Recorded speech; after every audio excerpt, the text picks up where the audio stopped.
মা। ছোট লোকের বাচ্চা, তোর এত বড় সাহস, তুই আমাকে কিস করলি? তোকে এত বড় সাহস কে দিয়েছে বল তো শুনি। কেন ডার্লিং, তুমি দিয়েছো। তুমি তো বললে আমাকে আমার সাহস দেখাতে, তাই তো আমি তোমাকে আমার সাহস দেখিয়ে দিলাম। এখন আবার এই কথা কেন বলছো? তোকে আমি দেখিয়ে দেব আমি কি করতে পারি আর না পারি। আজকে তোর ভার্সিটির প্রথম দিন, তাই আজকের জন্য তুই আমার সঙ্গে এরকম একটা আচরণ করলি। ঠিক আছে, প্রবলেম নেই।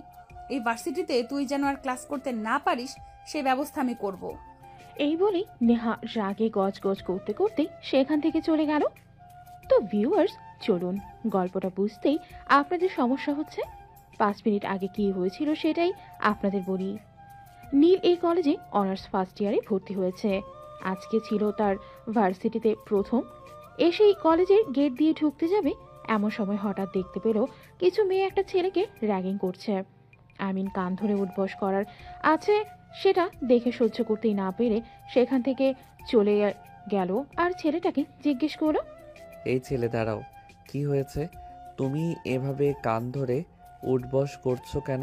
না মানে আসলে ভাইয়া, এই ভার্সিটিতে আমি নতুন ভর্তি হয়েছি। আজকে আমার ভার্সিটির প্রথম দিন ছিল। আমি ভার্সিটির গেট দিয়ে ভিতরে প্রবেশ করছিলাম, আর তখনই এই আপুগুলো আমাকে ডেকে এনে আমার এমন অবস্থা করেছে। ও আচ্ছা, এই ব্যাপার। আমি সেটা দেখেই বুঝতে পারছিলাম। যাই হোক, তুমি কান ছেড়ে দাও আর ক্লাসরুমে চলো, বাকিটা আমি দেখছি। থ্যাংক ইউ ভাইয়া, অসংখ্য ধন্যবাদ আপনাকে। ধন্যবাদ দেওয়ার কিছুই নেই, আমিও তোমার ক্লাসেই পড়ি। তুমি আমাকে ভাইয়া নয়, আমার নাম বলে ডাকবে। আমার নাম নীল। ও আচ্ছা, এই ব্যাপার। তাহলে তুইও ফার্স্ট ইয়ারে পড়িস? তুই জানিস না ভার্সিটিতে সিনিয়র আপুদের সঙ্গে পাঙ্গা নিতে নেই? তাহলে তুই আমার মুরগিটাকে ছিনিয়ে নিলি কেন? নিলাম এই কারণেই যে আপনাকে মেয়ে কম ছেলে বেশি মনে হচ্ছিল, তাই। মানে তোর কথা আমি কিছুই বুঝতে পারলাম না। তুই কি বলতে চাইছিস বুঝিয়ে বল তো শুনি। তাছাড়া তুই ভার্সিটিতে নতুন এসে আমার সঙ্গে পাঙ্গা নেওয়ার সাহস কোথায় পেলি? ম্যাডাম, আমি কাউকে ভয় পাই না আর কাউকে পরোয়াও করি না। ভার্সিটিতে আপনিও যেমন স্টুডেন্ট, আমিও তেমন স্টুডেন্ট। আপনার কোনো অধিকার নেই আমার সঙ্গে খারাপ আচরণ করার। তাহলে আপনি কেন ওই ছেলেটাকে র্যাগিং করছিলেন? তাছাড়া আপনাকে দেখে আমার কোনো অংশেই মেয়ে বলে মনে হয় না, তার কারণ আপনার ড্রেস আপ। তো সাহস তো কম নয়, তুই আমার ড্রেস নিয়ে কথা বলিস। এত সাহস তুই কোথায় পেলি? আমি তো সেটাই বুঝতে পারছি না। যেখানে ভার্সিটির সমস্ত ছেলেরা আমার ভয়ে গুটিসুটি মেরে থাকে, আর সেখানে তুই কি না আমার সঙ্গে পাঙ্গা নেওয়ার মতো সাহস দেখাস? আমি সত্যি অবাক না হয়ে পারছি না। ভার্সিটিতে প্রথম দিন এসে কেউ আমার সঙ্গে এভাবে পাঙ্গা নিতে পারে? দেখ, আমার মেজাজ একদম গরম করিস না। আমি কারোর সঙ্গে মজা নিতে না পারলে। ম্যাডাম, সবাই একরকম ভাবে, এটা আপনি ভুলেও চিন্তা করবেন না। কারণ হাতের 5টা আঙ্গুল যেমন সমান হয় না, মায়ের 5টা সন্তানের ঠিক সেরকম হয় না। আর আমি তো ওর কোনো আত্মীয় নই, তাহলে ভাবলেন কি করে আমি ওর মতো হব? ম্যাডাম দেখুন, আপনি কে সেটা জানার বর্তমানে কোনো আগ্রহ আমার নেই, আর কোনো দিন হবে কি না তাও জানি না। তবে একটা কথা বলে দিচ্ছি, আপনিও এই ভার্সিটির স্টুডেন্ট আর আমিও। সো আমার সঙ্গে লাগতে আসবেন না, তাহলে শুধু আমার নয় আপনারও সমস্যা হতে পারে। হো, তাই নাকি? তাহলে তুই আমাকে থ্রেট দিচ্ছিস? আচ্ছা ঠিক আছে, বল শুনি, তুই কি করতে পারবি? এই কথাটা শুনেই নীল ঠাস করে নেহার ঠোঁটের ঠোঁট ডুবিয়ে দিল। আর তারপর যা হলো তা তো আপনারা দেখতে পেলেন। তো ভিউয়ার্স, চলুন কথা না বাড়িয়ে মূল গল্পে ফিরে আসা যাক। নীল ক্লাসরুমে চলে এসে দেখতে পেল ছেলেটি ব্রেঞ্চে বসে আছে। তাই এখন এই নীল তার সামনে গিয়ে বসলো আর বলল, বন্ধু হবে আমার। আমিও তোমার মতোই ভার্সিটির নতুন পরিচিত হয়েছি, আর আজকে আমারও প্রথম দিন ছিল। সত্যি তোমার সকাল থেকে আমি অবাক হলাম। আমি তো মেয়েটার সঙ্গে কথা বলার সাহস পাচ্ছিলাম না। হ্যাঁ, তুমি এভাবে প্রতিবাদ করে আমাকে ওর হাত থেকে উদ্ধার করে নিয়ে আসলে। সত্যি আমি ভাবতেই পারছি না কেউ আমাকে ওইখানে থেকে উদ্ধার করে নিয়ে আসতে পারতো। সোনা, কখনো কাউকে ভয় পাবে না। সব সময় সত্য আর সৎ পথে থাকবে, তাহলেই সব সময় ভালো কিছু করতে পারবে। যাই হোক, বাদ দাও ওসব কথা। ওসব মেয়েদের আমার খুব ভালো করেই চেনা আছে। ওরা বড়লোক বাবার বখাটে মেয়ে, নিজের বাবার পয়সার ফুটানি ভার্সিটিতে এসে দেখায়। ওদের আমি ধার ধারি না। হ্যাঁ ভাই, তা তো বললাম, আপনি একদম অসাধারণ। আমি ক্লাসে এসে সবার কাছে জানতে পারলাম এই মেয়েটার ভয়ে ভার্সিটির সমস্ত স্টুডেন্ট এক পাশ হয়ে থাকে। কারণ সে সবসময় নিজের ক্ষমতার বড়াই দেখায়। তাছাড়া প্রিন্সিপাল স্যারের সঙ্গে ওর বাবার ভালো বন্ধুত্ব আছে, তাই সবসময় এরকম করে, কারণ প্রিন্সিপাল স্যার তাকে কখনোই কিছু বলবে না। কিন্তু বছরের পর বছর এরকমটা চলতেই থাকবে এটা তো হতে পারে না। কারণ এটা ভার্সিটি একটা শিক্ষা প্রতিষ্ঠান। এখানে মানুষ শিক্ষা গ্রহণ করতে আসে, এসব আকাম কুকাম করতে নয়। যাই হোক, তোমাকে বলেছিলাম তুমি আমার বন্ধু হবে কি না। অবশ্যই, আপনার মতো একজন মানুষের বন্ধু হতে পারা তো ভাগ্যর ব্যাপার। আমি অবশ্যই আপনার বন্ধু হব। তাহলে আজ থেকে আমাকে তুই করে বলতে হবে, কারণ বন্ধুদের মাঝখানে নো তুমি আর নো আপনি, অনলি তুই। আচ্ছা বন্ধু, ঠিক আছে, আজ থেকে তোকে তুই করে বলবো। এখন চলার দিকে যাওয়া যাক। আজকে তো ভার্সিটির প্রথম দিন, ঘুম থেকে উঠতে লেট হয়ে গেছিল, তাই নাস্তা করে আসতে পারিনি। কিন্তু আমি তো নাস্তা করে এসেছি, কারণ আমার আম্মু সকালবেলা নাস্তা না করে আমাকে বাসা থেকে বের হতে দেয় না। তাই আমাকে প্রতিদিন নাস্তা করে তারপর বাসা থেকে বের হতে হয়। নাস্তা করে এসেছিস তো কি হয়েছে, এখন আবার আমার সঙ্গে নাস্তা করবি? চল আমার সঙ্গে, দুজনের একসঙ্গে নাস্তা করব, আর আজকের নাস্তার বিল কিন্তু আমি দিব, এটা মনে রাখিস। এই কথা বলেই হৃদয় নীলের হাত ধরে টানতে টানতে ক্যান্টিনে নিয়ে গেল, আর তারপর সেখানে দুজনে নাস্তা খেতে শুরু করলো। তখনই হঠাৎ হৃদয় বলল, দোস্ত, ওই মেয়েটা তো দেখা যায় এদিকেই আসছে, এখন কি হবে? এখানে আবার উল্টাপাল্টা কিছু করবে না তো? দোস্ত, তুই কোনো চিন্তা করিস না, আমি দেখছি ব্যাপারটা। ও উল্টাপাল্টা করবে, আমি কি ওকে ছেড়ে দেব ভেবেছিস? ও যদি ডালে ডালে চলে তাহলে আমি পাতায় পাতায় চলবো। আমি ওর চাইতে কোনো অংশে কম নই, মনে রাখবি। ও একটা মেয়ে আর আমি একটা ছেলে। ওর কাছে পরাজয় মানার জন্য আমার জন্ম হয়নি। দোস্ত, সমস্যাটা তো সেইখানে। আসলে এই যুগের মেয়েদের বিশ্বাস করা যায় না, ওরা কখন কি করবে আর কখন কি করবে না সেটা কিন্তু মাত্র গ্যারান্টি নেই। যাই হোক দোস্ত, তুই যাই করিস না কেন, উল্টাপাল্টা কিছু করিস না। তুই কোনো চিন্তা করিস না, তুই চুপচাপ বসে থাক আর দেখতে থাক ঠিক এখানে কি হয়। এই বলে নীল আর হৃদয় তাদের মতো করেই নাস্তা খেতে থাকলো। আর তখনই নেহা এসে সেখানে উপস্থিত হলো। নেহা সেখানে এসে একটা চেয়ার টেনে বসে পড়লো আর নীলকে উদ্দেশ্য করে বলল, এই খোকা, এবার বলো তাহলে, কে তুমি আর কি তোমার পরিচয়? আমি নীল, বাবা সামান্য একজন ব্যবসায়ী। আর কিছু জানতে চাই? একজন ব্যবসায়ীর ছেলে হয়ে এত ফুটানি তোমার? তুমি জানো আমি কে? আমার বাবাকে তুমি আমার পরিচয় না জানিয়ে আমার সঙ্গে এরকম আচরণ করার সাহস পেলে কোথা থেকে? ম্যাডাম, আমি তো আপনাকে বলে দিয়েছি, আপনি যেই হন না কেন সে ব্যাপারে আমার বিন্দুমাত্র ইন্টারেস্ট নেই। আমি আপনার ব্যাপারে কিছুই জানতে চাই না। এখানে যেহেতু পড়াশোনা করতে এসেছি, ব্যাস এইটুকুই জানি। হো, তাই নাকি? আমার সঙ্গে পাঙ্গা নেওয়ার ফল কি হতে পারে সেটা তুই জানিস?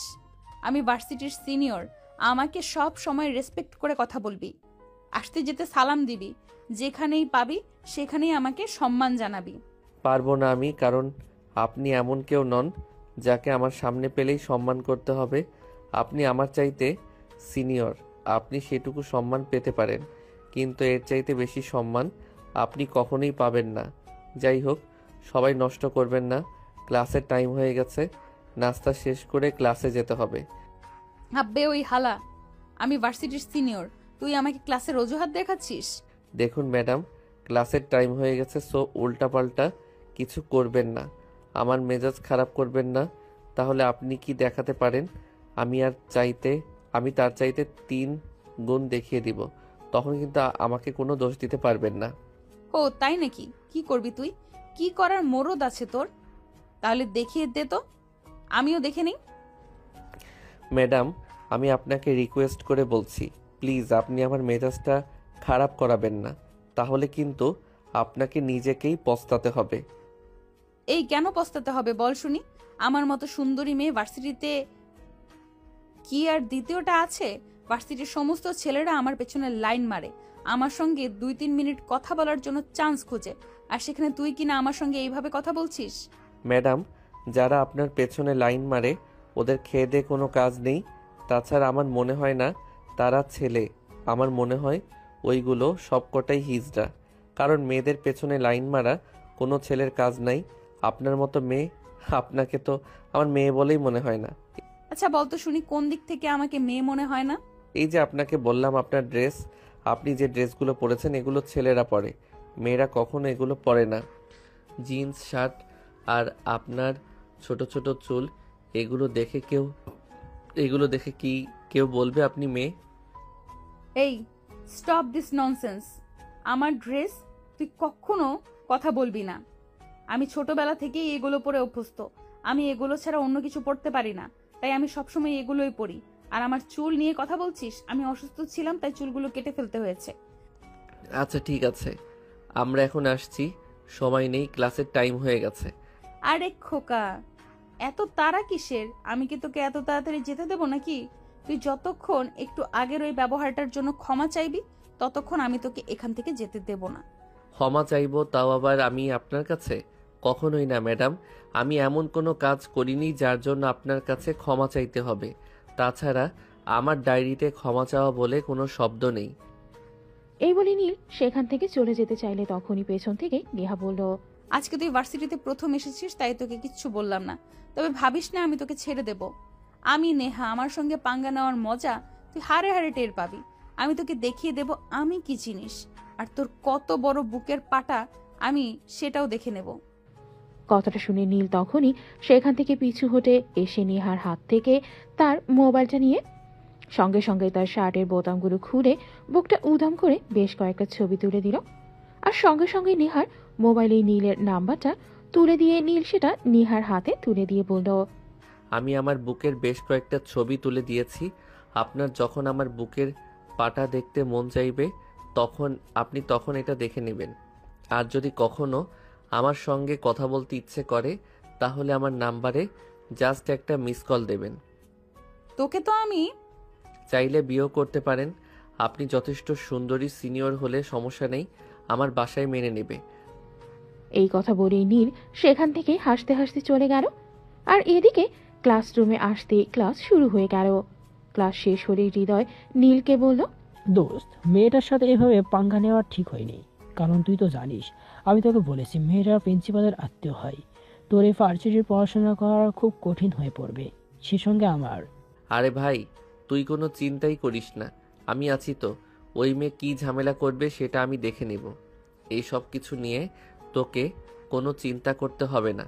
তুই মুখটা বন্ধ করে থাক, তাহলেই হবে। ঠিক আছে দোস্ত, আমি চিন্তা করব না, কিন্তু তুই যা করবি খুব চিন্তা ভাবনা করে করবি। এমন কিছু করবি না যাতে পড়াশোনাটা বন্ধ করে দিতে হয়। কারণ আমি মধ্যবিত্ত ফ্যামিলির ছেলে, আমার চোখে হাজারো স্বপ্ন। আমাকে পড়াশোনা করতে হবে এবং ভালো রেজাল্ট করে একটা চাকরি পেতে হবে। ঠিক আছে ভাই, কোনো সমস্যা হবে না, তুই কোনো চিন্তা করিস না। এই বলে হৃদয় আর নীল ভার্সিটি শেষ হলে বাসায় চলে আসতো। এভাবেই চলতে থাকলো দিনকাল। হঠাৎ একদিন হৃদয় নীলকে বলে, দোস্ত, তোকে এই কথাটা বলার ছিল, কিভাবে বলবো সেটাই ভেবে পাচ্ছি না। আসলে ভার্সিটির আসার পরেই আমার একটা মেয়েকে ভালো লেগে গেছে, কিন্তু মেয়েটাকে কিভাবে প্রপোজ করব সেটাই ভেবে পাচ্ছি না। তুই যদি একটু উপায় বলে দিতি। আব্বে ওই সালা হন, আমি কোনোদিন প্রেম টেম করি নাই, ওইসব আমাকে দিয়ে হবে না। তুই অন্য একজনের কাছ থেকে পরামর্শ নে। আর একটা কথা, সামনের সপ্তাহে কিন্তু ভার্সিটিতে পার্টি আছে, মনে রাখিস কিন্তু। হ্যাঁ, সেটা তো আমি জানি। আর ওই দিন খুব মজা হবে। আমি শুনেছিলাম আগে এই ভার্সিটির জানুয়ারি মাসে খুব ভালো একটা পার্টি হয়, সেখানে সবাই অনেক আনন্দ করে। এই বছরে আমরাও সেটা করতে পারবো। এটা শুনে খুব ভালো লাগছে। হ্যাঁ সেটাই। যাই হোক, তোর আম্মু শুনেছিলাম অসুস্থ, এখন কি অবস্থা? এখন কেমন আছে? আম্মুর অবস্থা খুব একটা ভালো না রে। ডাক্তার বলেছে হার্টের অপারেশন করাতে হবে, তা না হলে খুব বড় একটা বিপদ হয়ে যেতে পারে। কিন্তু আমার আব্বু একা সংসার চালাতে গিয়ে হিমশিম খাচ্ছে। সেখানে আমার পড়াশোনা, আমার ছোট বোনের পড়াশোনা, তারপর আবার আমার মায়ের চিকিৎসা, সংসারের খরচ সব কিছু মিলে আমার আব্বুর উপর অনেকটাই চাপ পড়ে গেছে। কি করব কিছুই বুঝতে পারছি না। ঠিক আছে, সমস্যা নেই। কাল বিকেলে আমি একবার তোদের বাড়িতে যাব। আর হ্যাঁ, এটা কিন্তু তুই তোর বাড়িতে বলবি না, সবাইকে সারপ্রাইজ দিতে চাই। এই বলেই দুজন কথা বলা শেষ করেই সেখান থেকে চলে গেল। এদিকে পরের দিন বিকেলবেলা নীল বাসা থেকে বের হয়ে হৃদয়দের বাসার উদ্দেশ্যে রওনা দেয়। বাড়িতে এসে কলিং বেল চাপ দিতেই হৃদয় এসে দরজা খুলে দিল আর নীলকে দেখে বলল, আরে দোস্ত, তুই চলে এসেছিস? আমি তো ভেবেছিলাম তুই আসবি না। সেই সকাল থেকে তোর জন্য অপেক্ষা করছি। এতক্ষণে যখন আসলি না, আমি ভেবেছি তুই আজকে আসবি না। দোস্ত, আসলে বাসায় একটু কাজ পড়ে গেছিল। যাই হোক, এখন ভিতরে চল। আর এগুলো তোর বোন আর তোর মায়ের জন্য এনেছি। আমার বন্ধু সমস্যা আছে, আর সেখানে আমি আমার বন্ধুকে সহযোগিতা করব না, এটা হতে পারে নাকি? এখন চল ভিতরে। এই প্যাকেটে কিছু মিষ্টি আছে, এগুলো একটা প্লেটে করে নিয়ে আয়, সবাই একসঙ্গে বসে খাবো। আচ্ছা দোস্ত, ঠিক আছে, তুই এখানে বস, আমি আম্মুকে বলি তুই এসেছিস। এই বলে হৃদয় ভেতরে চলে গেল। আর কিছুক্ষণ পর হৃদয়ের আব্বু আম্মু আর তার ছোট বোন সেখানে আসলো। সবাই মিলে বসে অনেকক্ষণ গল্পগুজব করলে হৃদয়ের আম্মু নীলকে নাস্তা বানিয়ে রেখে দেখতে দেখতে সন্ধ্যা ঘনিয়ে রাত হতে চলল। তখন নীল হৃদয়ের আম্মুকে বলল, আন্টি, আমার যাবার সময় হয়ে এসেছে, আমাকে যেতে হবে। এই প্যাকেটটা রাখুন, এখানে আপনার প্রয়োজনীয় একটা জিনিস আছে। এটা আমি আপনাকে আপনার ছেলে হিসেবে উপহার দিয়েছি, এটা আমাকে ফেরত দিতে হবে না। কি বলো বাবা? এখানে তো এতগুলো টাকা তুমি কোথায় পেলে? আর আমাকেই বা কেন দিচ্ছ? আন্টি, আপনি কোনো চিন্তা করবেন না, এগুলো আমার নিজের টাকা। আমার বাবা আমাকে প্রতি মাসে হাত খরচের জন্য যে টাকাটা দেয়, সেটা আমি আমার অ্যাকাউন্টে জমা করে রাখি। আর যখন আমার পরিচিত কেউ কোনো সমস্যায় পড়ে, তখন আমি তাকে এটা দিয়ে সহযোগিতা করি। আমি হৃদয়ের কাছ থেকে শুনলাম টাকার জন্য আপনার অপারেশন হচ্ছে না, তাই আমি অ্যাকাউন্টে এইটুকু টাকাই ছিল, এটা আপনার জন্য নিয়ে এসেছি। যদি আরও টাকা লাগে তাহলে আপনি আমাকে জানাবেন, আমি আমার আব্বুর কাছ থেকে নিয়ে যেতে পারবো, কোনো সমস্যা হবে না। আর আমার আব্বু কিছু মনেও করবে না। দোস্ত, তুই সত্যি অনেক ভালো মানুষ। আমি তোর কাছে কিছু না চাওয়াতেই তুই আমাকে এত কিছু দিয়েছিস। সত্যি সত্যি আমি তোকে বলে বোঝাতে পারবো না আমি কতটা খুশি হয়েছি। আজকে যদি আমার নিজের মায়ের পেটের একটা ভাই থাকতো, সেও হয়তো আমাকে এতটুকু সহযোগিতা করতো না। আরে ভাই, এভাবে বলার কিছুই নেই, মানুষ মানুষের জন্য। আর আমি তোর বন্ধু, তুই একটা বিপদে পড়েছিস, আমি তোকে সাহায্য করব না? এখানে 1.5 লক্ষ টাকা আছে, এতে যদি না হয় তাহলে তুই আমাকে জানাবি। আন্টির অপারেশনের যত খরচ লাগে, আন্টির আরেকটা ছেলে হিসেবে আমি সেই টাকা দেব, এটা আমার দায়িত্ব। নীলের এই কথা শুনে হৃদয় আর হৃদয়ের ফ্যামিলির সবাই একদম কান্না করে দিয়েছে। তারা ভাবতেই পারেনি তাদের জীবনে এমন একজন মানুষ ফেরেশতার মতো হয়ে আসবে। অতঃপর নীল তাদের বাসা থেকে বিদায় নিয়ে বের হয়ে গেল। এদিকে পরদিন সকালবেলা ভার্সিটিতে আসতেই তখনই আবার নেহার সঙ্গে একটা ঝামেলা বেঁধে গেল। ভার্সিটিতে এসে তার বাইকটা পার্কিং এরিয়ায় রাখতে যাবে, তখনই নেহা সেখানে তার বাইক নিয়ে আসে আর তখনই ধাক্কা দিয়ে নীলের বাইকটা ফেলে দেয়। কি ব্যাপার নেহা আপু, এটা আপনি কি করলেন? আপনি আমার বাইকটা ফেলে দিলেন কেন? ফেলে দিয়েছি, বেশ করেছি। তোর সাহস কি করে হলো এখানে বাইক রাখার? তুই জানিস না এখানে আমি বাইক রাখি? তাহলে তুই কেন বাইক রেখেছিস? লক্কর ঝক্কর ভাঙ্গারি একটা বাইক এখানে রাখার সাহস তোর কি করে হয়? নেহা আপু, আপনি আপনার মুখের ভাষা ঠিক করে কথা বলুন। এই বাইকটা আমি 5 বছর ধরে চালাচ্ছি, এটা আমার বন্ধুর মতো বলতে পারেন। আমি একে ছাড়া কোথাও যেতে পারি না, আর আপনি এখন আমার বাইকটাতে ধাক্কা মেরে ফেলে দিলেন। ফেলে দিয়েছি, বেশ করেছি। তুই যাতে আজকের পর আর কখনো এরকম কাজ করার সাহস না দেখাতে পারিস, তাই এটা করেছি। তোর বাইক ভেঙে গেছে, সারাতে টাকা লাগবে। এই নে, এখানে 50 টাকা আছে, এটা দিয়ে কোনো ভাঙ্গারি গ্যারেজ থেকে সারিয়ে নিস। এই কথা বলেই নেহা সেখান থেকে চলে যেতে চাইছিল, আর তখনই নীল তার হাত ধরে টেনে সামনে দাঁড় করালো আর ঠাস করে নেহার গালে একটা চড় বসিয়ে দিয়ে বলল, এই নিন ম্যাডাম আপনার 50 টাকা। আপনার গালে যদি ব্যথা লেগে থাকে, এটা দিয়ে ফার্মেসি থেকে 2টো ট্যাবলেট কিনে খাবেন, তাহলে ভালো হয়ে যাবে। তোর সাহস তো কম নয়, তুই আমার গায়ে হাত তুলিস। আজ তোকে আমি দেখেই ছাড়বো। দেখার জন্য কোথায় নিয়ে যাব? আমার বেডরুমে নাকি কোনো আবাসিক হোটেলে? আপনি যেখানে বলেন আমি সেখানেই নিয়ে যাব। আপনি যে ব্র্যান্ডের প্রোডাক্ট আমি সেই ব্র্যান্ডের ব্র্যান্ড অ্যাম্বাসডর। ছোট লোকের বাচ্চা, ফকিন্নির বাচ্চা, তোর সাহস তো কম নয়। তুই আমার সঙ্গে এইভাবে কথা বলছিস? আজ তোর একদিন কি আমার একদিন। এই কথা বলে নেহা নীলের গালে চর বসাতেই চাইছিল, কিন্তু নীল সেটা করতে না দিয়ে নেহার হাতটা ধরে ফেলে এবং সেই সঙ্গে নেহার কোমরে ধরে টান দিয়ে নিজের সঙ্গে মিশিয়ে নেয় আর ঠাস করে নেহার দুই গালে দুটো চুমু বসিয়ে দেয়। তারপর বলে, ম্যাডাম, আমি চট দিয়ে আপনার গালে যে ব্যথাটা দিয়েছিলাম সেটা আশা করি আমার চুমু দিয়ে পুষিয়ে দিয়েছি। আমার চুমু খেতে কেমন লাগে ম্যাডাম? তোর এত বড় সাহস, তুই আমাকে চুমু খাস?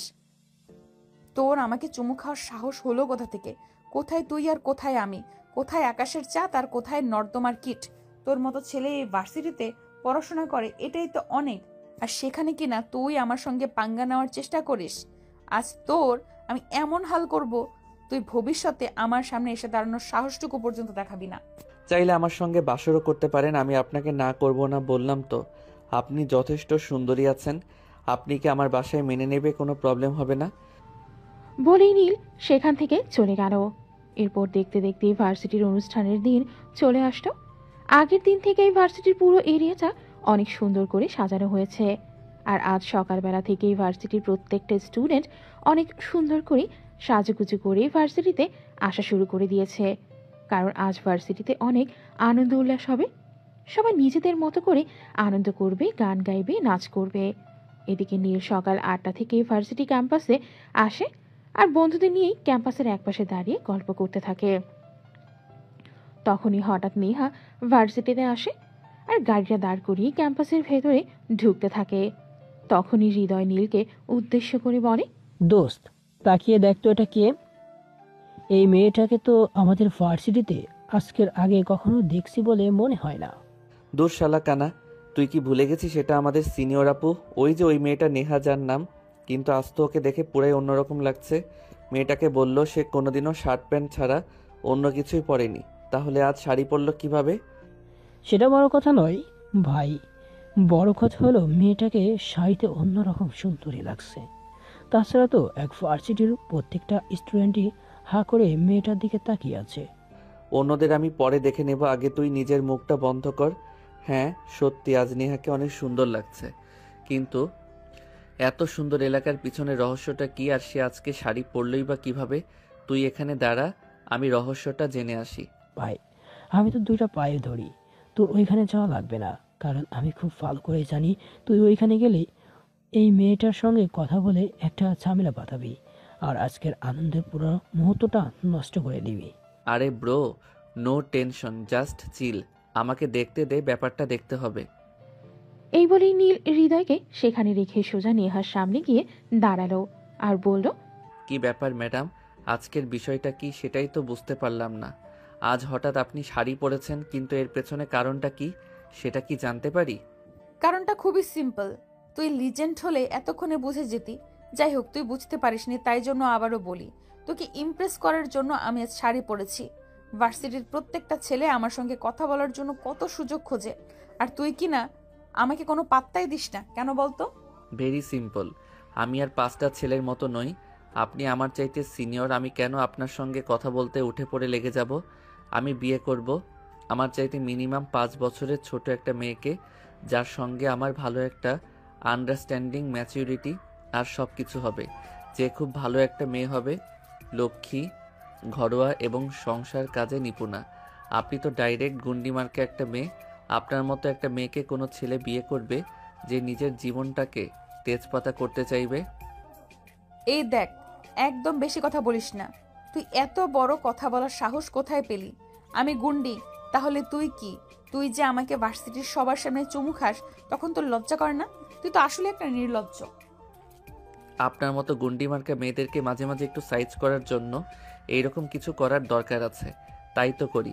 এখানে তো আমার কোনো দোষ নেই, আপনি তো আমাকে এগুলো করতে বাধ্য করেন। ও তাই নাকি? আচ্ছা ঠিক আছে, কোনো সমস্যা নেই। তাহলে আজ থেকে আমি সত্যিই তোকে আমার সাথে এসব করতে বাধ্য করব। এই বলে তখনই নেহা ভার্সিটি ক্যাম্পাসে সমস্ত স্টুডেন্টের মাঝে নীলের দুই ঠোঁটে তার দুই ঠোঁট ডুবিয়ে দিল আর তার দুই হাত দিয়ে নীলের মাথাটা চেপে ধরল। নীলও কম যায় কি সেও নেহাকে চেপে ধরে ইচ্ছে মতো আর ঠোঁট দুটো চুষতে থাকলো। অপরদিকে আর কি, ফ্রিতে সমস্ত স্টুডেন্ট বাংলা রোমান্টিক সিনেমা দেখার মতো তাদের এই দৃশ্য দেখতে থাকলো। প্রায় 5 মিনিট চলল এই কিসিং পর্ব। 5 মিনিট পর দুজন দুজনকেই ছেড়ে দিল আর দুজনেই দুদিকে চলে গেল। তাই 1 ঘন্টা পর নীল একটা জায়গায় এসে বসেছে। তখনই হৃদয় কোথা থেকে পান জানিয়ে আসলো আর তাকে বলল, তা ভাই, ব্যাপারটা বুঝলাম না। লিপস্টিকের স্বাদ কেমন, তেতো না মিষ্টি? তুই একবার খেয়ে দেখে আয়। আমাকে জিজ্ঞাসা করছিস কেন? আমাকে জিজ্ঞাসা করে তো পরিপূর্ণ মজা পাবি না তুই। নিজে একটু লিপস্টিক খেয়ে আয়, তাহলেই বুঝবি। সেজন্যই তো তোকে বললাম, একটা মেয়েকে আমার পছন্দ হয়েছে, ওর সঙ্গে একটু ব্যবস্থা করে দে। কিন্তু তুই তো সেটা করবে না, আর এদিকে তুই সিনিয়র আপুর সঙ্গে মজা নিচ্ছিস। সিনিয়রদের থেকে মজা নেওয়ার ব্যাপারটাই আলাদা, এটা সবার ভাগ্যে জোটে না। আর সিনিয়রদের দিকে মজা নিতে হলে নিজেকে বেশি কষ্ট করতে হয় না, কারণ তারা পূর্ব অভিজ্ঞতা সম্পন্ন। তাই তারা কিছু বলার আগেই সব কিছু বুঝে যায়, কিভাবে কি করতে হবে না হবে। আমাকে কোনো কষ্টই করতে হয় না। দূর শালা, তুই আর কোনো কথাই বলিস না। তোর কথা আমার শুনতে ইচ্ছে করে না। তোকে বললাম আমার একটা মেয়েকে পছন্দ হয়েছে, একটু ব্যবস্থা করে দে, কিন্তু তুই সেটা করে দিলি না। আর এখন সিনিয়র আপুর থেকে মজা নিয়ে আমার সঙ্গে এইসব নিয়ে পারলাম করছিস। রিল্যাক্স ডিয়ার মাই ফ্রেন্ড, চিন্তা করিস না, তোকেও ব্যবস্থা করে দেব আমি। কালকেই ওই মেয়েটার সঙ্গে কথা বলবো। আজকে ভালোই ভালোই এই অনুষ্ঠানটা শেষ হতে দে। অতপর নীল আর হৃদয় দুজনেই অনুষ্ঠান দেখেই মনোযোগ দিল, অন্য সব কথা ভুলে গেল। এদিকে দেখতে দেখতে অনুষ্ঠান শেষ হলে নীল আর হৃদয় দুজনেই বাড়িতে চলে আসতো। নীল বাসায় সেই শুয়ে শুয়ে মোবাইল টেপাটেপি করছিল।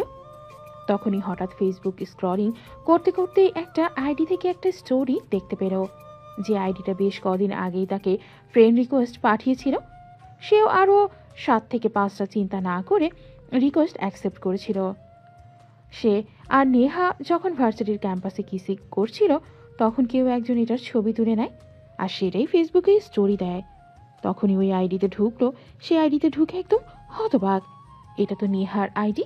আর মানে নেয়া ইচ্ছা করেই এগুলো করেছে, সেই ইচ্ছে করেই আমাকে কিস করেছে আর তার ফটোগ্রাফার দিয়ে ছবি তুলে সেটা ফেসবুকে স্টোরি দিয়েছে। তখনই নীল ওই আইডিটিতে মেসেজ করলো, কি ব্যাপার ম্যাডাম, নিজের লাভ স্টোরি রোমান্টিক সিন কেউ ফেসবুকে স্টোরি দেয়? হ্যাঁ, আমার মন চেয়েছে তাই দিয়েছি, যাতে তোর থেকে কেউ নজর দিতে না পারে, যাতে সবাই খুব ভালো করে বুঝে যায় তুই আমার ব্যক্তিগত জিনিস। আর ভার্সিটির সব মেয়েরা খুব ভালো করে জানে নেহার ব্যক্তিগত জিনিসে হাত দেওয়ার দুঃসাহস তাদের নেই। আরে এক্সকিউজ মি ম্যাডাম, আমি আবার আপনার ব্যক্তিগত জিনিস হলাম কবে থেকে? আমি তো নীল আর একটা সাধারণ ফ্যামিলির ছেলে। আপনার বাবার মতো কোটি কোটি টাকা আমার নেই। তাতে কি হয়েছে? তুই তো আছিস, তোর মতো একটা রোমান্টিক বয় পেলে আর কি চাই জীবনে? তাছাড়া তুই তো নিজেই আমাকে বলেছিস আমি যথেষ্ট সুন্দরী, আমি তোর চাইতে বয়সে বড় হলেও তোর ফ্যামিলির মানুষজন আমাকে মেনে নেবে। তাহলে সমস্যা কোথায়? চল চুটিয়ে প্রেম করি, তারপর পড়াশোনা শেষ করে বিয়ের কাজটা সেরে নেব। আরে ম্যাডাম, আপনার কি মাথা খারাপ হয়েছে? ওই কথাগুলো আমি তো শুধু মজা করে আপনাকে বলেছি, আর আপনি এটা সিরিয়াস নিয়ে নেবেন, এটা তো আমি কল্পনাও করতে পারিনি। যাই হোক ম্যাডাম, আমি আপনাকে রিকোয়েস্ট করে বলছি, প্লিজ আপনি এই স্টোরি ডিলিট করেন। আমার আত্মীয় স্বজন কেউ দেখতে পেলে আমার সমস্যা হবে। পারবো না। আমি যা চাইছে তাই হোক। আমাকে কিস করার সময় তো সেসব কথা তোর মনে ছিল না, তখন মজা নিতে পারছিস। আর এখন যখন ফ্যামিলির লোকজন দেখে যাবে তখন ভয় করছে, তাই না? আমার জায়গায় যদি অন্য একটা মেয়ে থাকতো তখন কি করতি? আমি জানি না, কিছু জানতেও চাই না। প্লিজ আপনি এই ছবিটা ডিলিট করবেন। করবো না আমি, তোর যা ইচ্ছা তাই কর। আর হ্যাঁ, কালকে ভার্সিটিতে আয়, তোর জন্য আরো একটা স্পেশাল সারপ্রাইজ আছে। এই কথা বলে নেহা আর কোনো উত্তরের অপেক্ষা না করে ফোনটা কেটে দিল। আর এদিকে নীল অবাক হয়ে চিন্তা করছে কি এমন সারপ্রাইজ আছে। এসব চিন্তা করতে করতে সে ঘুমিয়ে পড়ল। পরদিন সকালবেলায় ঘুম থেকে উঠে ফ্রেশ হয়ে সে ভার্সিটির উদ্দেশ্যে রওনা দিল। ভার্সিটিতে এসে সে তো একদম পুরাই অবাক। আজকে ভার্সিটিতে একটা স্টুডেন্টও আসেনি, তবে কি সে একটু আগেই চলে এসেছে? নাকি এই ভাবতে ভাবতে সে মোবাইলটা হাতে নিয়ে দেখলো সকাল 10টা বাজে। টাইম তো ঠিকই আছে, তাহলে কেউ আসলো না কেন? এগুলো ভাবতে ভাবতে সে ক্লাসরুমের দিকে অগ্রসর হতে থাকলো। সে যেই না ক্লাসরুমের ভেতরে প্রবেশ করলো, অমনি হঠাৎ করেই ক্লাসরুমের দরজাটা বন্ধ হয়ে গেল। সে পিছন ফিরে তাকিয়ে দেখলো তার পেছনে নেহা দাঁড়িয়ে আছে। এটা থেকে সে তো একদম ভূত দেখার মতো চমকে গিয়ে বলতে লাগলো, আপনি এখানে? আর দরজা কেন বন্ধ করছেন?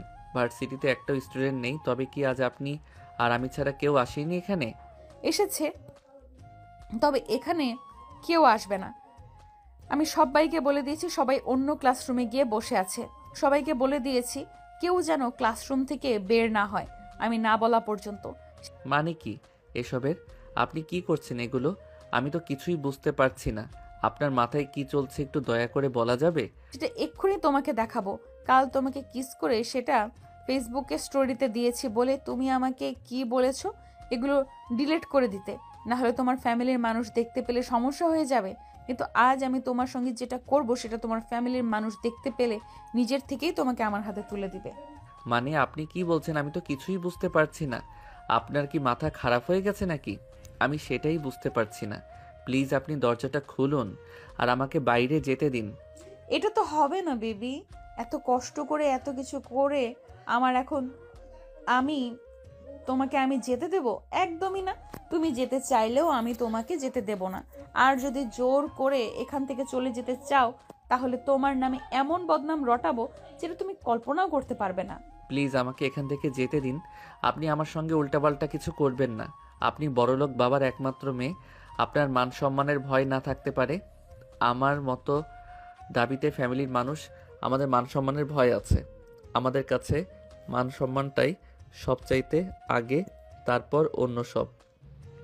এই কথা বলেই নীল দরজা খুলে রুম থেকে বের হয়ে যেতে চাইছিল, কিন্তু নেহা তাকে সেটা করতে না দিয়ে ধাক্কা দিয়ে একটা বেঞ্চের ওপর ফেলে দিল। আর তারপর সোজা তার ঠোঁটের ওপর অত্যাচার করতে শুরু করলো।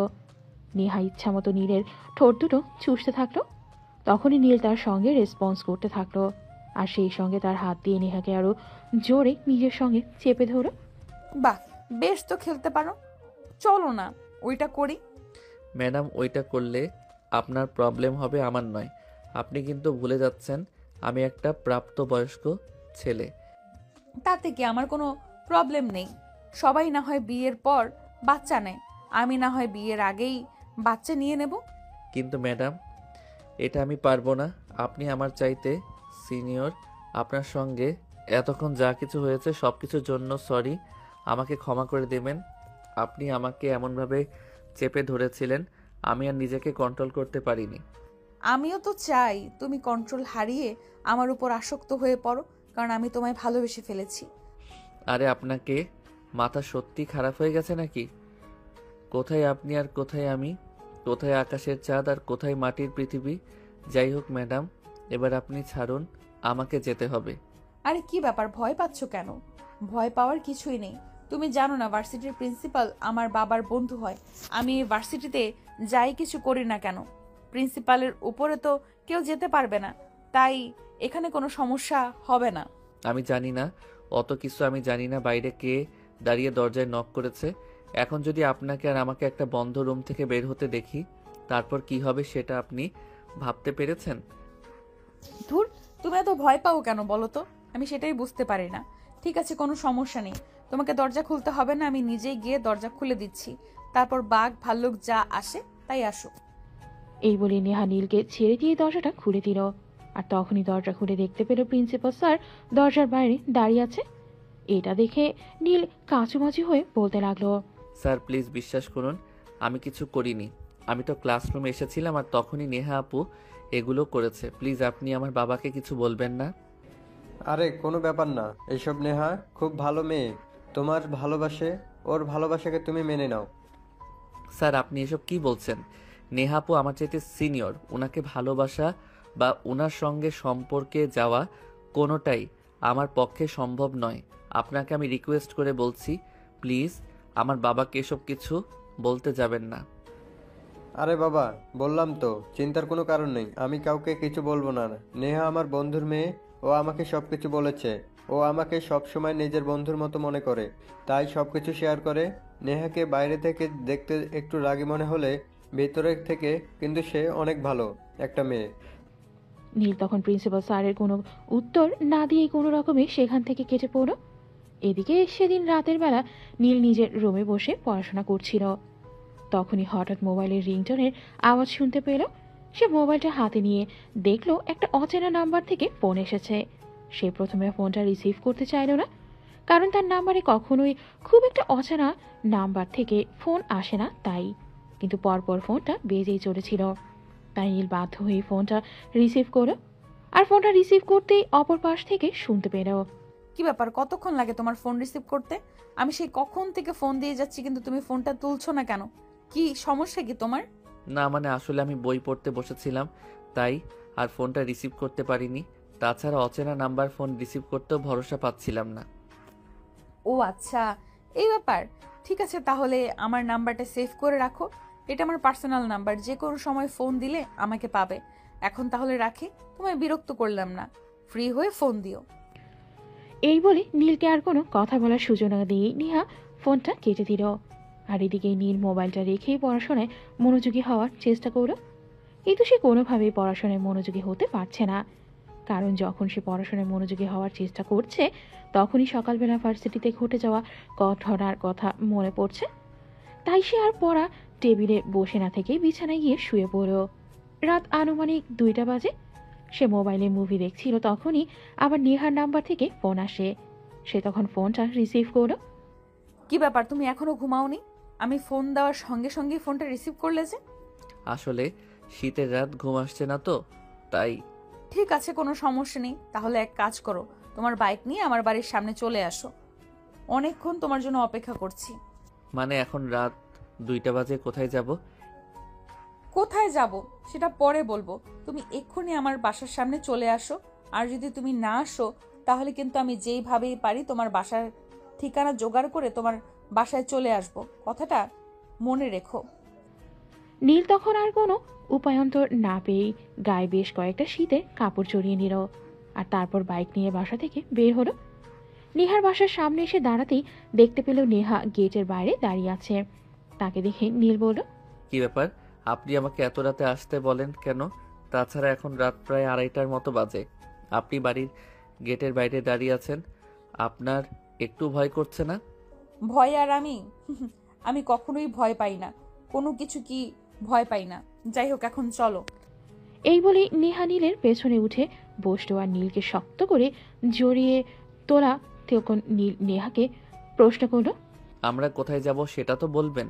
মানে এত রাতে আমরা কোথায় যাচ্ছি? আমার কিন্তু খুব ভয় করছে। আমি কিন্তু শুধু আপনার জন্য এখানে আসলাম। আরে বাবা, ভয় পাবার কিছুই নেই। আমি তোমাকে ছেড়ে বলছি, সেটাই করো। এই রাস্তা দিয়ে সামনে 10 কিলো চলো, তারপর তোমাকে বলবো। কিন্তু এত রাতে আমরা কোথায় যাচ্ছি আর কেন যাচ্ছি? আরে বাবা চলো তো, তারপর বলবো। এত কথা বলো কেন? সবসময় আমি তোমাকে যেটা বলেছি সেটাই করো, তা না হলে কিন্তু চিন্তাও করতে পারবে না আমি কি করব। নীল তখন আর কোনো কথা না বলেই গাড়ি চালাতে থাকলো। একটা নির্জন জায়গায় এসে গাড়ি দাঁড় করালো। তখন নেহাকে আবারও নীল প্রশ্ন করলো, আচ্ছা ম্যাডাম, এবার তো আপনি আমাকে বলুন যেখানে আমরা কেন এসেছি আর কি করতে এসেছি। এখানে তো আমি কাউকেই দেখতে পাচ্ছি না, তাছাড়া এটা একটা নির্জন জায়গা, গ্রাম এলাকাই বলা চলে। উপর দিকে তাকিয়ে দেখো, ওই যে খেজুর গাছের হাড়িগুলো বাঁধা আছে, ওখান থেকে একটা হাড়ি আমার জন্য নামিয়ে নিয়ে আসো। আমার টাটকা খেজুরের রস খেতে খুব ইচ্ছে করছে। ও আচ্ছা, এই ব্যাপার।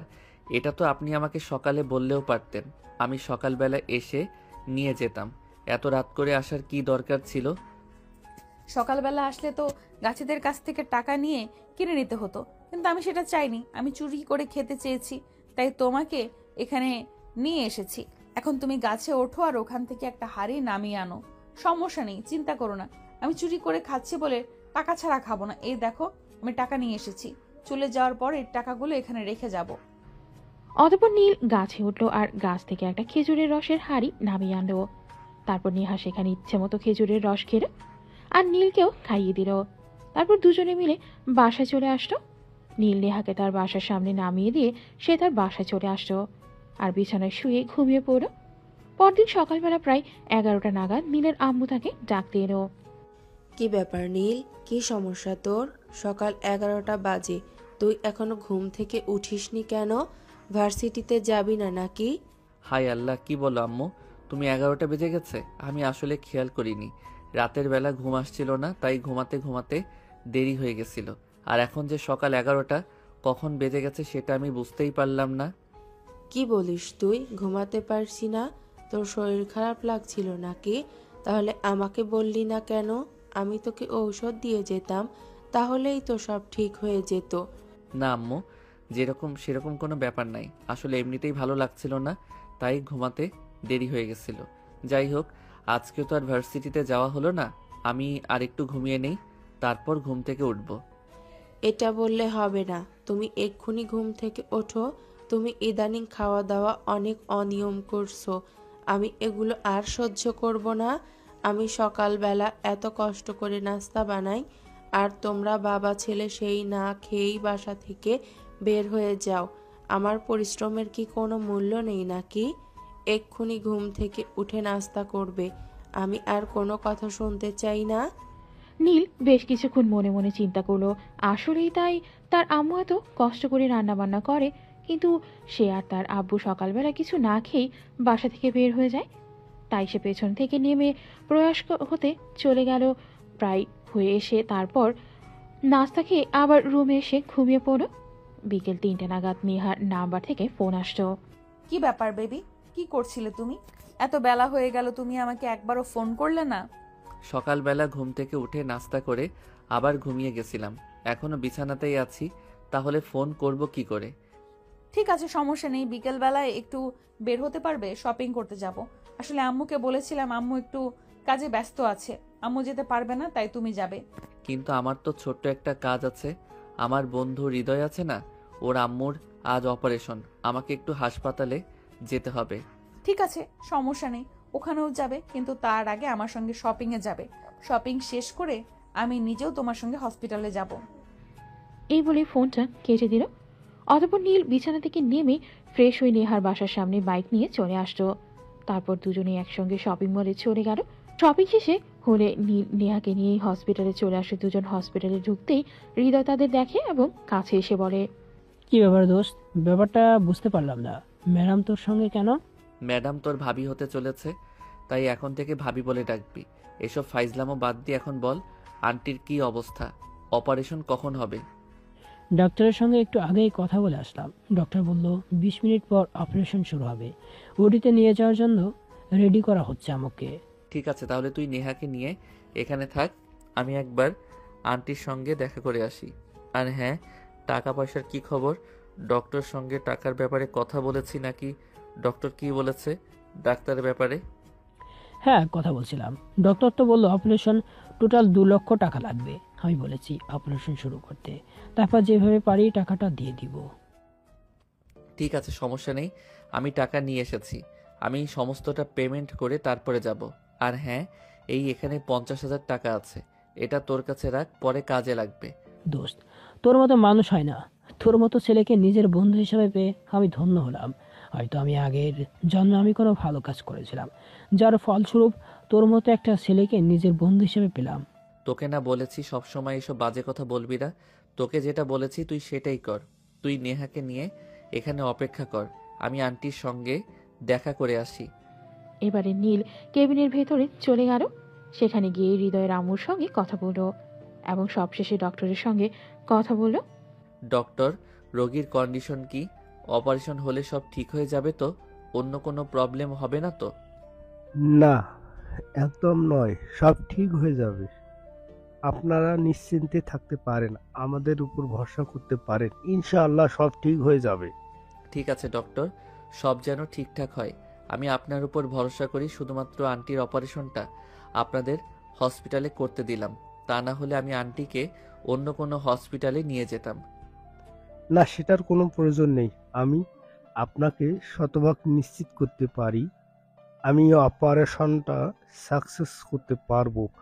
আপনার চিন্তার কোনো কারণ নেই। ঠিক আছে doctor, thank you so much. আমি আপনাদের সমস্ত পেমেন্ট করে দিচ্ছি। আন্টির অপারেশন থেকে শুরু করে ঔষধপত্র সহ যা যা লাগবে সব। এই বলে নীল কেবিন থেকে বের হয়ে এসে রিসিপশনে চলে গেল আর সেখানে টাকা পয়সা সমস্ত ব্যাপার স্যাপার মিটিয়ে তারপর নেহাকে নিয়ে সেখান থেকে বেরিয়ে এলো। আমাকে কিন্তু আজ বাসা পর্যন্ত পৌঁছে দিতে হবে। তোমাকে তোমার বাসা পর্যন্ত পৌঁছে দিলে আমার তো বাসায় ফিরতে অনেক রাত হয়ে যাবে। তারপর তো আম্মু আমাকে বকাবকি করতে পারে। শাশুড়ি মাকে বলে দিবে তুমি শাশুড়ি মার বৌমাকে ছাড়তে গিয়েছিলে, তাহলে দেখবে শাশুড়ি মা আর তোমাকে কিছুই বলবে না। যাই হোক, এবার চলো যাওয়া যাক। অতঃপর নীল আর নেহা দুজনেই বাইকে উঠে বসলো। নীল তার আপন হাতে বাইক চালাচ্ছিল। তখনই পেছন থেকে হঠাৎই নেহা পড়ে উঠল। বাইকটা একটু সাইড করে দাঁড়াও তো দেখি। কেন, কি হয়েছে? তোমার কোনো সমস্যা না কি? কোনো কিছু লাগবে? না, সেরকম কোনো ব্যাপার না, তুমি বাইকটা দাঁড় করাও, তারপর আমি তোমাকে বলছি। অতঃপর নীল আর কোনো কথা না বলেই বাইকটা দেরি করালো আর তখনই নেহা বাইক থেকে নেমে গেল আর সঙ্গে সঙ্গে নীলকেও বাইক থেকে নামতে বলল। নীল কোনো কথা না বলেই বাইক থেকে নামলো। তখন নেহা বাইকে উঠেই নীলকে আর পেছনে বসতে বলল। এটা দেখে নীল তাকে প্রশ্ন করল। আরে তোমার কি মাথা খারাপ হয়ে গেছে নাকি? তুমি বাইক চালাবে আর আমি তোমার পিছনে বসবো? আমি পারবো না। আমি তোমার সঙ্গে ঠেলা গাড়িতে করে যেতে পারবো না, তুমি চুপচাপ পেছনে উঠে বসো, তা না হলে কিন্তু খারাপ কিছু হয়ে যাবে বলে দিলাম। অতঃপর নীল বাইকে উঠে বসলো আর নেহার সঙ্গে সঙ্গেই বাইকে স্টার্ট করে ঝড়ের গতিতে বাইক চালাতে লাগলো। অনেকটা ভয় পেয়ে গেছে, একটা মেয়ে মানুষ এত জোরে বাইক চালাতে পারে সেটা তার জানা ছিল না। নেহা তার পেছনে বসে আছে বলেই কিন্তু সে আস্তে আস্তে বাইক চালাচ্ছিল। যদি বাইক থেকে ছিটকে পড়ে যায় তাই। যেখানে 10 মিনিটের রাস্তা ছিল সেখানে নেহা 5 মিনিটে তার বাড়িতে এসে পৌঁছালো। আর তারপর বাইকের চাবিটা নীলের হাতে তুলে দিয়ে বলল, এইভাবে বাইক চালাতে হয়, বুঝলে প্রিয়? নেক্সট টাইম থেকে যেন যখন বাইক নিয়ে বের হবে তখন ভালোভাবে বাইক চালানো শিখে তারপর বের হবে। এখন তাড়াতাড়ি বাসায় যাও, বাসায় পৌঁছে আমাকে ফোন করে জানাবে। নীল বাইক চালিয়ে বাসায় চলে আসলো। আর তারপরে সেই কলিং বেল চাপ দিতেই তার আম্মু এসে দরজা খুলে দেয়। তখন রাত আনুমানিক 11টা বেজে গেছে। তো রাতে তাকে বাসায় আসতে দেখেই তার আম্মু তাকে জিজ্ঞেস করে, কি ব্যাপার নীল, এতক্ষণ কোথায় ছিলি? এত রাত করে বাসায় ফিরলি কেন? আমি আসলে আমার বন্ধু হৃদয়ের আম্মুর আজ অপারেশন, তাই ওনার সঙ্গে দেখা করতে একটু হসপিটালে গেছিলাম আর সেখান থেকে আসতেই দেরি হয়ে গেল। আচ্ছা বাবা, ঠিক আছে, কোনো সমস্যা নেই, তুই ফ্রেশ হয়ে আয়, আমি তোকে খাবার দিচ্ছি। আম্মু, আমি তো হৃদয়কে নিয়ে বাইরে থেকে খাবার খেয়ে এসেছি, এখন আর কিছু খেতে পারবো না, আমার ক্ষুধা নেই, তুমি শুয়ে পড়ো। এই বলেই নীল রুমে চলে আসলো। তারপর জামা কাপড় চেঞ্জ করে ফ্রেশ হয়ে ঘুমিয়ে পড়ল। রাত তখন আনুমানিক 1টার কাছাকাছি। তখনই হঠাৎ ফোনটা বেজে উঠল। নীল মোবাইলটা হাতে নিয়ে দেখলো নেহা তাকে ফোন করেছে। তখনই তার হঠাৎ মনে পড়লো নেহা তাকে বলেছিল বাসায় এসে ফোন করতে, কিন্তু সে ভুলেই গিয়েছিল। তাই সে ফোনটা রিসিভ করলো। হ্যাঁ নেহা, বলো। তুমি কখন বাসায় গিয়েছো? তোমাকে আমি কি বলেছিলাম? বাসায় পৌঁছে ফোন করতে বলেছিলাম, কিন্তু তুমি সেটা না করে ঘুমিয়ে পড়েছো কেন? না মানে আসলে বাসায় এসে একটু কাজ করছিলাম, তাই তোমাকে ফোন দিতে পারিনি। দেখো নীল, একদম মিথ্যা কথা বলার চেষ্টাও করবে না। আমি খুব ভালো করে জানি তুমি ঘুমাচ্ছিলে, আমি তোমার কণ্ঠটা শুনেই বুঝতে পেরেছি। তাহলে তুমি আমার সঙ্গে মিথ্যা কেন বলছো? না মানে আসলে সরি, আমি তো তোমার সঙ্গেই রাতের খাবার খেয়ে এসেছিলাম, বাসায় এসে সোজা শুয়ে ঘুমিয়ে পড়েছি। হ্যাঁ, সে তো তুমি করবেই, কারণ তুমি তো আমার কথা মনেই রাখতে পারো না। আমি ছাড়া বাকি সবাই যা বলে সব কিছুই তোমার মনে থাকে, শুধু আমার কথাই তোমার মনে থাকে না। তুমি এরকম কেন বলছো? আর এত রাত হয়েছে, তুমি এখনো ঘুমাওনি কেন? আমি তোমার একটা কলের জন্য অপেক্ষা করছিলাম। আমি তো ভাবছিলাম তুমি বাসায় গিয়ে আমাকে ফোন দিবে, কিন্তু তুমি তো সেটা করলে না। কেন ফোন দাওনি আমাকে? আচ্ছা বলো, আমি তোমার কে, যার কারণে তোমাকে আমার কল করতে হবে? না হলে তুমি ঘুমাতে পারবে না। তুমি আমার লাইফে সেই মানুষটা, যেই মানুষের সঙ্গে কথা না বলে আমার রাতে ঘুম হয় না। কেন তুমি বুঝতে পারো না আমি তোমাকে ভালোবাসি? তোমায় ভালোবাসি বলে তো তোমার সঙ্গে এরকম পাগলামোগুলো করি, সব সময় তোমার কলের অপেক্ষায় থাকি। কেন তুমি বোঝো না সেগুলো? ওরে বাবারে বাবা, মেয়ে বলে কি? মেয়ের মনে হয় মাথায় সমস্যা হয়েছে। শোনো, আমি তোমার চাইতে অনেক জুনিয়র, তোমার আমার এই সম্পর্ক সমাজ মেনে নেবে না। সো এসব ফালতু চিন্তা মাথা থেকে ঝেড়ে ফেলে দাও। যদি থাকতে চাও অনলি ফ্রেন্ড হয়ে থাকতে পারো। কখনো না। আমি তোমাকে ভালোবাসি, আর আমার ভালোবাসা অতটাও ফেলনা জিনিস নয় যে তুমি বলবে আর আমি তোমাকে ভুলে যাব। আমি তোমায় ভালোবাসি, এই কথাটা যেমন সত্যি, তেমন আরও একটা সত্য কথা জেনে রাখো। আমি আজ না হোক কাল আমার ভালোবাসা দিয়ে তোমার মন জয় করে নেবই, আর তোমার মনের মনি কোঠায় আমার জায়গা করে নেবই। ঠিক আছে, সময় হলে দেখা যাবে, রাখি এখন। এই বলে নীল ফোনটা কেটে দিয়ে ঘুমিয়ে পড়ো। এভাবেই চলতে থাকলো তাদের দিনকাল। ইতিমধ্যে নীল ও নেহার প্রতি অনেকটা দুর্বল হয়ে পড়েছে, কিন্তু সে সেটা প্রকাশ করে না, নিজের মনের মধ্যে রেখে দেয়। কিন্তু নেহার টেক কেয়ার, ভালোবাসা আর নীলের প্রতি দুর্বলতা ইদানিং বেরিয়ে চলেছে। সেদিন হঠাৎ নেহা নীলকে ফোন করে বলে, নীল, একটা বিশাল বড় সমস্যা হয়ে গেছে। আমি খুব বিপদে পড়েছি, তুমি এক্ষুনি আমাদের বাসায় আসো একবার। কি হয়েছে আগে আমাকে বলো শুনি। আমি তোমাকে কিছুই বলতে পারবো না, তুমি এক্ষুনি আমার বাসায় আসবে, তা না হলে আমাকে খুব বড় একটা সমস্যায় পড়ে যেতে হবে। প্লিজ তুমি তাড়াতাড়ি আসো। নীল তখন মনে মনে ভাবলো নেহা হয়তো সত্যি সত্যি প্রবলেমে পড়েছে, তাই তাকে ফোন করেছে। তাই সে এক মুহূর্তও দেরি না করেই বাইক নিয়ে নেহার বাসার উদ্দেশ্যে রওনা দেয়। সে বাসার গেটের কাছে গিয়ে কলিং বেল চাপ দিতেই নেহা এসে দরজা খুলে দেয় আর তাকে ভেতরে আসতে বলে। কি হয়েছে এবার বলো তো শুনি, কেন আমাকে এত জরুরি তলব দিলে? তুমি ভেতরে আসবে নাকি এখানেই দাঁড়িয়ে থাকবে? ভেতরে এসে বসে তারপর তো শুনবে কি হয়েছে নাকি। এই বলেই নীলকে নিয়ে নেহা সোজা তার বেডরুমে চলে আসতো আর বেডরুমে এসে দরজা সোজা বন্ধ করে দিল। কি ব্যাপার নেহা, কি হলো? তুমি দরজা বন্ধ করলে কেন? আর কেনই বা আমাকে তোমার রুমে নিয়ে এসেছো? বাড়িতে তো কাউকে দেখতে পাচ্ছি না, আর কোনো সারা শব্দ শুনতে পাচ্ছি না। বাড়িতে কি কেউ নেই নাকি? না, বাড়িতে কেউ নেই, আব্বু আম্মু একটা দাওয়াতে গেছে, রাতে আসবে। আমার একা একা কিছুই ভালো লাগছিল না, তাই তোমাকে ফোন করলাম, তোমার সঙ্গে একটু সময় কাটাবো বলে। আমার মনে হয় সত্যি সত্যি তোমার মাথা খারাপ হয়ে গেছে। তা না হলে এমন পাগলের মতো কাণ্ড কেউ করতে পারে? তুমি একটা মেয়ে আর আমি একটা ছেলে, তোমাদের পুরো বাড়িতে কেউ নেই, আর সেই বাড়িতে তুমি আর আমি। এটা যদি মানুষ দেখতে পারে তাহলে কি হবে তুমি জানো? এত কিছু জানার দেখার তো আমার কোনো প্রয়োজন নেই।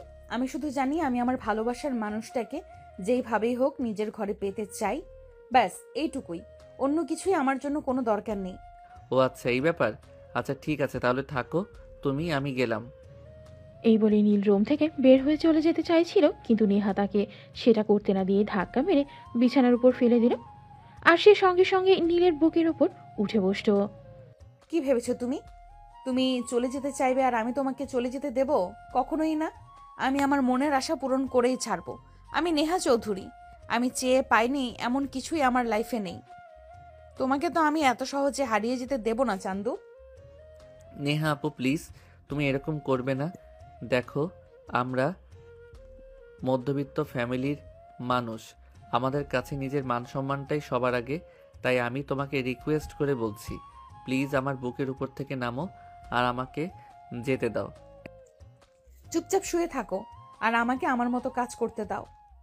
এই বলে নেহা ঠোঁট দুটো তার দখলে নিয়ে নিল আর নীলকে কোনো কথা বলতে না দিয়ে এইভাবেই চলল প্রায় 10 মিনিটের মতো তাদের কিসিং পর্ব।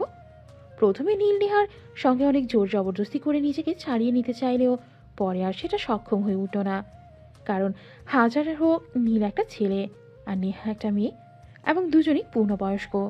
চাইলেই তো আর কেউ কারোর থেকে এইভাবে দূরে থাকতে পারে না। তাই পরবর্তীতে নীল ও নেহার সঙ্গে রেসপন্স করতে থাকে, এভাবেই দুজন দুজনের মধ্যে তলিয়ে যেতে থাকে। তখনই হঠাৎ নীল নেহাকে ধাক্কা দিয়ে নিজের ওপর থেকে সরিয়ে দেয়। একদম নয়, যতটুকু হয়েছে ততটুকুই এনাফ, আর এর বেশি কিছুই নয়। একটাবার চিন্তা করে দেখো, ইউজ করছি না, যদি উল্টাপাল্টা কিছু হয়ে যায় তারপর কি হবে সেটা চিন্তা করেছো তুমি? আমায় ভালোবাসো সেটা ভালো কথা, কিন্তু তার মানে এই নয় যে এসব পাগলামো কাজ করতে হবে। এই বলেই নীল নেহাকে নিজের ওপর থেকে সরিয়ে দিয়ে সেখান থেকে উঠে তাদের বাড়ি থেকে বের হয়ে চলে গেল। এরপর চলে গেল 1 সপ্তাহ। অনেকবার নীলকে ফোন করার চেষ্টা করে, কিন্তু নীল কোনোভাবেই নেহার ফোন তোলে না, এমনকি ভার্সিটিতেও আসে না। সেদিন বিকালবেলা ভার্সিটির প্রিন্সিপালের কাছ থেকে নেহা নীলের বাড়ির ঠিকানা নিল এবং সেখানে পৌঁছে গেল। দরজায় দাঁড়িয়ে কলিং বেল চাপ দিল। কলিং বেলের শব্দ শুনেই নীলের আম্মু এসে দরজা খুলে দিল। দরজা খুলে নেহাকে দেখতে পেয়ে তিনি জিজ্ঞাসা করলেন, কি ব্যাপার মা, কে তুমি? তোমাকে তো চিনতে পারলাম না। ইনফ্যাক্ট তোমাকে আজকের আগে কখনো দেখেছি বলেও মনে হয় না। আজ আমি নেহা, আমাকে আপনি চিনবেন না। আমি আর নীল একই ভার্সিটিতে পড়াশোনা করি। নীল আজ কয়দিন ধরে ভার্সিটিতে যাচ্ছে না কেন সেটারই খোঁজ নিতে এলাম। সে তো একটা দরকারি কাজে তার নানার বাড়িতে বেড়াতে গেছে, সেখান থেকে আসতে আরও 2 দিন দেরি হবে। তুমি ভিতর এসে বসো, চা নাস্তা খেয়ে যাও। নীলের আম্মুর কথায় নেহা ভেতরে এসে বসল। বাড়িটা থেকে তো সে পুরোই অবাক। নীল সবসময় বলতো সে মধ্যবিত্ত ফ্যামিলির ছেলে, কিন্তু বাড়িটা দেখে মনে হচ্ছে কোনো এক রাজকীয় রাজপ্রাসাদ। তবে কি নীল মিথ্যা কথা বলেছিল? নেহা তখন কোনো কিছু চিন্তা না করে নীলের আম্মুকে বলে, aunty, if you don't mind, may I ask you a question? হ্যাঁ বলো না, কি বলবে? কিছুই মনে করব না, তুমি নির্দ্বিধায় বলতে পারো। এটি কি আপনাদের নিজেদের বাড়ি নাকি এখানে ভাড়া বাসায় থাকেন? তোমার এরকম মনে হওয়ার কারণ কি? আমি বুঝতে পারছি না। এটা আমাদের নিজেদের বাড়ি। তাছাড়া ঢাকা শহরে এর চাইতে বড় বড় আমাদের আরও 4-5টা বাড়ি রয়েছে, ওগুলো ভাড়া দেয়া। নীল এখানে পড়াশোনা করে বিধায় আমরা এখানে থাকি। আন্টি, আজ তাহলে আমি আসি, অন্য কোনো একদিন আসবো নীলের সঙ্গে, আর সেদিন আপনার সঙ্গে অনেক গল্প করব। এই বলে নেহা সেখান থেকে চলে গেল। আর তার মনে শুধু একটা কথাই ঘুরপাক খেতে লাগলো, নীল তাহলে কি নেহাকে মিথ্যে কথা বলেছে? নিশ্চয়ই কোটিপতি বাবার আদরের ছেলে, কিন্তু কেন সে মিথ্যে কথা বলেছে? কেন সে বারবার বলেছে সে মধ্যবিত্ত ফ্যামিলির ছেলে? যাই হোক, এই কথাটার উত্তর তো আর এখন পাওয়া যাবে না, যতক্ষণ না পর্যন্ত নিজের সঙ্গে সরাসরি কথা বলা হচ্ছে, যতক্ষণ পর্যন্ত নীল ঢাকায় ফিরে না আসছে। অপরদিকে 2 দিন পর নীল বাসায় ফিরে আসলো। সে এসে রেস্ট নিয়ে রাতের বেলায় যখন ডাইনিং টেবিলে রাতের খাবার খেতে গেল, তখনই তার আম্মু তাকে প্রশ্ন করলো, তোর কি কোনো মেয়ে বন্ধু আছে? হঠাৎ এরকম প্রশ্ন করার কারণটা কি? আমি তো কিছুই বুঝতে পারছি না। কি হয়েছে বলো তো শুনি। সেদিন একটা মেয়ে এসেছিল তোর সঙ্গে দেখা করতে, বলল তোর বন্ধু, তাই জিজ্ঞাসা করলাম। বল তোর কোনো মেয়ে বন্ধু আছে কি না? নীল বিষয়টা কিছুটা মনে মনে আন্দাজ করতে পেরেছে। এটা নেহা ছাড়া আর কেউ নয়, কারণ ভার্সিটিতে তার পরিচিত এমন কেউ নেই যে কিনে তার খোঁজ নিতে বাসা পর্যন্ত চলে আসতে পারে। তাই সে তার আম্মুকে বলল, আমি বুঝতে পেরেছি, ওটা নেহা আপু, আমার 1 বছরের সিনিয়র। কেন, কিছু হয়েছে নাকি? হয়েছে মানে মেয়েটা আমাকে জিজ্ঞাসা করছিল এটা আমাদের নিজেদের বাড়ি নাকি। সে তোর বন্ধু, সে কি তোর সম্পর্কে কোনো কিছুই জানে না? তুই কি তাদেরকে বলিসনি আমাদের ব্যাপারে? কিছুই না মানে আসলে আম্মু, তুমি তো খুব ভালো করেই জানো আমি খুব সাদাসিধে জীবনযাপন পছন্দ করি। তাই আমি সবসময় সাদাসিধেভাবেই থাকি। তখনই আমি চাই না কেউ আমার বাবার অর্ধ সম্পদের পরিচয় দিয়ে আমাকে জানুক বা চিনুক। তাই আমি সবসময় সবার কাছে বলি আমি মধ্যবিত্ত ফ্যামিলির ছেলে। ও আচ্ছা, এই ব্যাপার, বুঝতে পেরেছি। যাই হোক, কোনো সমস্যা নেই। তুই খাওয়া দাওয়া করে রুমে গিয়ে রেস্ট নে। কাল তো আবার ভার্সিটি যেতে হবে। অনেক দিন ধরে ভার্সিটি যাস না। হ্যাঁ সেটাই, প্রায় 10 দিন ধরে ভার্সিটি যাওয়া হয় না। সামনেই পরীক্ষা, এখন ঠিকমতো পড়াশোনা আর ক্লাস দুটোই করতে হবে। এখন থেকে আর ফাঁকিবাজি করা চলবে না। এই বলে নীল খাওয়া দাওয়া শেষ করে নিজের রুমে এসে ঘুমিয়ে পড়ল। পরদিন সকালে যখন ভার্সিটিতে গেল, গেট দিয়ে ভেতরে প্রবেশ করতে যাবে, তখনই নেহা এসে সামনে দাঁড়ালো আর বলল, এভাবে কারোর সঙ্গে প্রতারণা করার মানেটা কি আমি জানতে পারি? কেমন ধরনের প্রতারণা আর কার সঙ্গে প্রতারণা আমি তো সেটাই বুঝতে পারছি না। আমি জানি তুমি সব কিছুই জানো, কিন্তু সব কিছু জেনেও না জানার ভান করো না, তাহলে কিন্তু আমার খুবই মেজাজ খারাপ হবে। আর আমার মেজাজ খারাপ হলে কিন্তু আমার মাথা একদমই ঠিক থাকে না, তখন আমি কাকে কি বলি আর না বলি আমার কোনো খেয়াল থাকে না। তাই প্লিজ, আমি তোমাকে যেটা বলছি সেটার উত্তর দাও। কেন তুমি এরকম মিথ্যা কথা বলেছিলে আমার সঙ্গে? নেহা দেখো, আমি আমার বাবার পরিচয় পরিচিত হতে চাই না। আমি আমার নিজের একটা আইডেন্টিটি তৈরি করতে চাই, যেখানে সবাই আমাকে আমার পরিচয় চিনবে। হ্যাঁ এটা ঠিক যে আমি তোমার মতো বাবার পয়সা নিয়ে ফুটানি করলে তোমার মতো একটা গ্যাংও আমার থাকতো, কিন্তু আমি সবসময় চাই একটা সাধারণ ছেলের মতো চলাফেরা করতে, একটা অসাধারণ ছেলের মতো জীবনযাপন করতে। তাই আমি সবসময় আর 5টা সাধারণ ছেলের মতোই থেকেছি। যাই হোক, সে ব্যাপারে আমার বিন্দুমাত্র কোনো ইন্টারেস্ট নেই। আমি শুধু তোমায় এইটুকুই বলতে চাই যে আজ হোক কাল হোক তোমাকে আমার চাই চাই চাই। তুমি তোমার ফ্যামিলিকে কিভাবে মানাবে সেটা তোমার ব্যাপার, কিন্তু আজ আমি প্রকাশ্য দিবালোকে তোমাকে বলে দিচ্ছি, 1 সপ্তাহের মধ্যে যদি তোমার ফ্যামিলি থেকে আমার বাড়িতে বিয়ের প্রস্তাব না নিয়ে কেউ যায়, তাহলে আমি আত্মহত্যা করব, আর সেটা থেকে কেউ আমাকে ফেরাতে পারবে না। তুমি পাগল হয়ে গেছো? পৃথিবীতে এত ছেলে থাকতে কেন আমার পিছনে পড়েছো? কেন আমার জীবনটা নিয়ে ছিনিমিনি খেলতে চাইছো? তোমার মতো সিনিয়র মেয়েদের সঙ্গে সময় কাটানো যায়, মজা নেওয়া যায়, বিয়ে করা যায় না। কেন বিয়ে করা যায় না? আর আমি তোমার সিনিয়র কলেজে বুড়ি হয়ে গেছি নাকি? আমি তোমার সাথে 1 বছর সিনিয়র। It's not fair. ভালোবাসার কাছে সবকিছুই হার মানে। সেখানে আমি তো তোমার চাইতে মাত্র 1 বছরের সিনিয়র। এটা কোনো ব্যাপার না। তোমার কাছে না হলেও আমার কাছে, আর আমার কাছে না হলেও গোটা সমাজের। আমি যখন আমার থেকে বয়সে বড় একটা মেয়েকে বিয়ে করব, তখন সবাই প্রশ্ন করবে কেন একটা সিনিয়র মেয়েকে বিয়ে করলাম তার বাবার সম্পত্তি দেখে। কিন্তু আমার সম্পত্তির প্রতি কখনোই কোনো লোভ নেই। তাছাড়া তুমি তো আমার ব্যাপারে সব কিছু জেনে গেছো। আমার পাপার অর্থ সম্পদ কোনো কিছুর কোনো কমতি নেই। আমার বাবা চাইলে ঐশ্বরিয়া রায়ের মতো সুন্দরী মেয়েকেও আমার জন্য এনে দিতে পারবেন যদি আমি চাই তো। কিন্তু আমার সেরকম কোনো চিন্তাভাবনা নেই। আমার চিন্তা সব সময় মধ্যবিত্ত ফ্যামিলির একটা ঘরোয়া সংসারী মেয়েকে বিয়ে করতে। আমি সেভাবে নিজেকে তৈরি করে নেব, কিন্তু তারপরও আমার সাথে তোমাকেই চাই। Just stop this nonsense. কি হচ্ছে এসব? আমি ভাবতে পারছি না একটা মেয়ে কতটা নির্লজ্জ, কতটা বেহায়া হলে একটা ছেলে তাকে অ্যাভয়েড করার পরও এরকম কথা বলে যেতে পারে। লাজ লজ্জা বলতে কিছু আছে কি আপনার? না, আমার কোনো কিছু নেই। আছে শুধু তোমার জন্য ভালোবাসা, ব্যাস এইটুকুই। আর কোনো কথা বলতে চাই না আমি। নীল তখন নেহার সঙ্গে আর কোনো কথা না বলেই সেখান থেকে চলে গেল। কারণ সে বুঝতে পারল সত্যি সত্যি মেয়েটার মাথা খারাপ হয়ে গেছে। তাই তো মুখে যা আসছে তাই বলে যাচ্ছে, কোনো কিছুতেই বাধা মানছে না। তার মুখে যা ইচ্ছে তাই বলেছে। তাই এখানে দাঁড়িয়ে বোকার মতো তার সঙ্গে তর্ক করা ঠিক নয়। এভাবে দেখতে দেখতে 1 সপ্তাহ সময় কেটে গেল। নেহা নিজের রুমে বসে আছে দরজা বন্ধ করে। আজ 3 দিন তার ফ্যামিলির সবাই তাকে দরজা খোলার জন্য অনেক রিকোয়েস্ট করছে, কিন্তু সে কারোর কোনো কথাই শুনবে না। আমাকে রিকোয়েস্ট করে কোনো লাভ হবে না, কারণ যে জীবনে আমি আমার ভালোবাসার মানুষটাকে পাবো না, সেই জীবনে আমার আর অন্য কিছু কোনো প্রয়োজন নেই। প্লিজ নেহা, দরজাটা খোলো, আমাদের কথা বোঝার চেষ্টা করো। আমরা ওই ছেলেটার সঙ্গে কথা বলবো, তার ফ্যামিলির সঙ্গে কথা বলে দেখবো। প্রয়োজন হলে আমরা তাদের কাছে তাদের ছেলেটাকে ভিক্ষা চাইবো। তুমি আমাদের একমাত্র মেয়ে, তোমার জন্য আমরা সব করতে পারি। তোমরা চাইলে কি হবে? সে তো আমাকে চায় না, সে তো আমাকে একটুও ভালোবাসে না।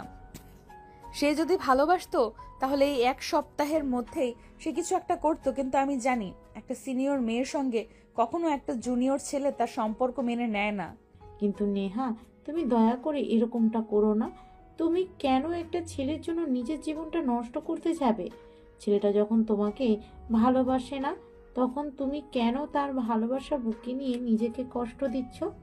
কারণ কেউ আমাকে ভালো নাই বাসতে পারে, তাই বলে যে আমি তাকে ভালোবাসতে পারবো না এমন তো কোনো কথা নেই। তাই আমি তাকে ভালোবাসি। সে আমাকে ভালো না বাসলেও আমার কোনো কিছুই যায় আসে না।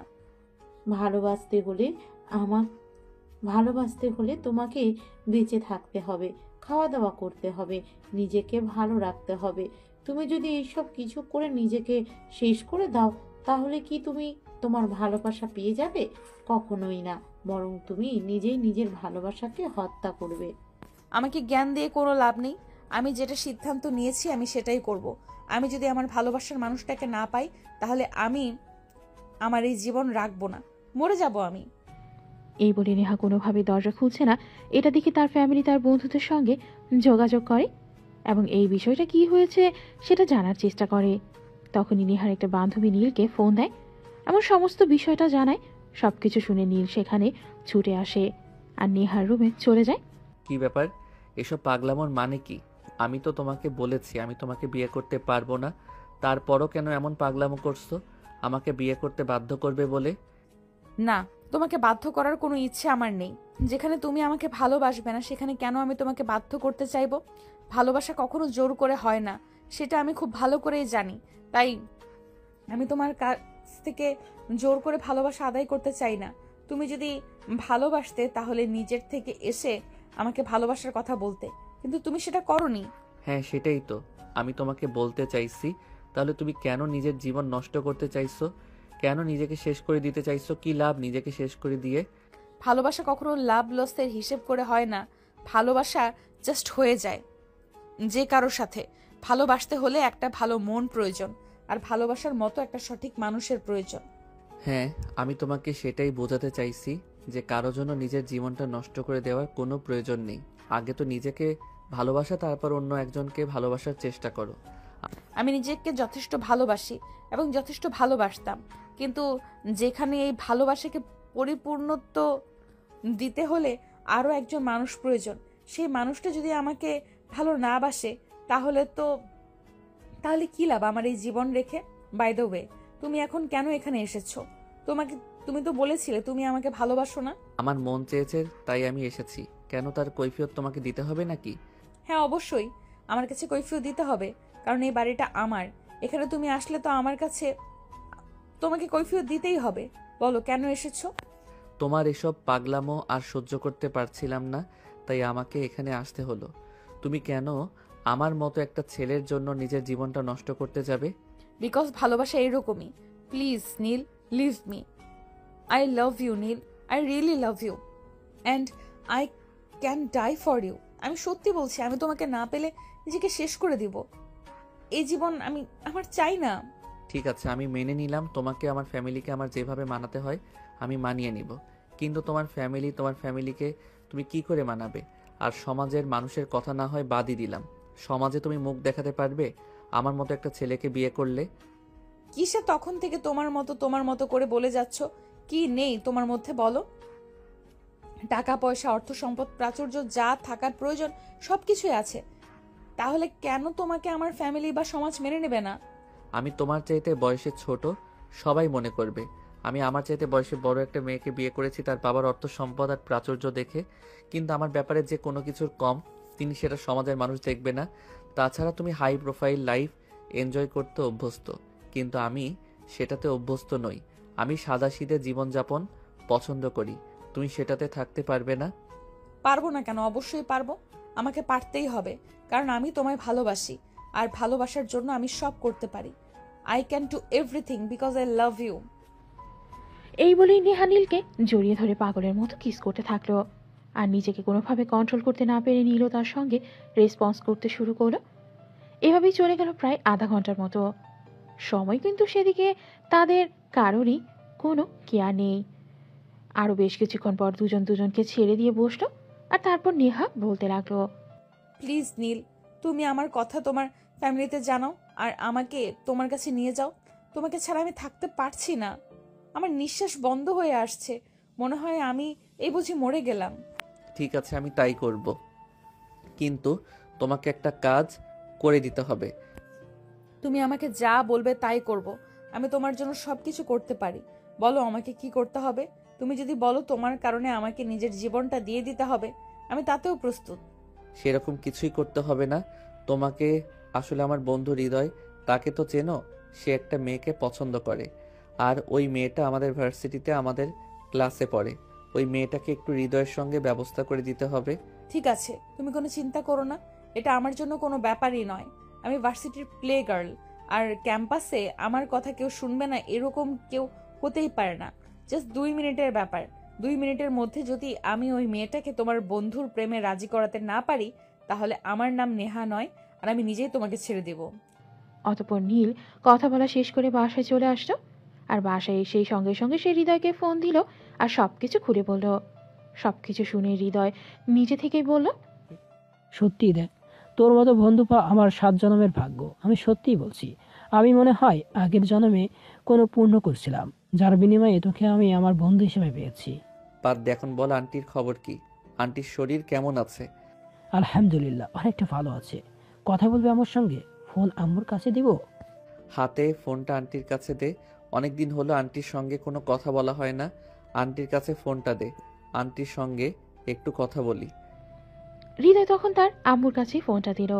আর নীল আর হৃদয়ের আম্মুও বেশ কিছুক্ষণ কথা বলে তারপর ফোন রেখে দিল।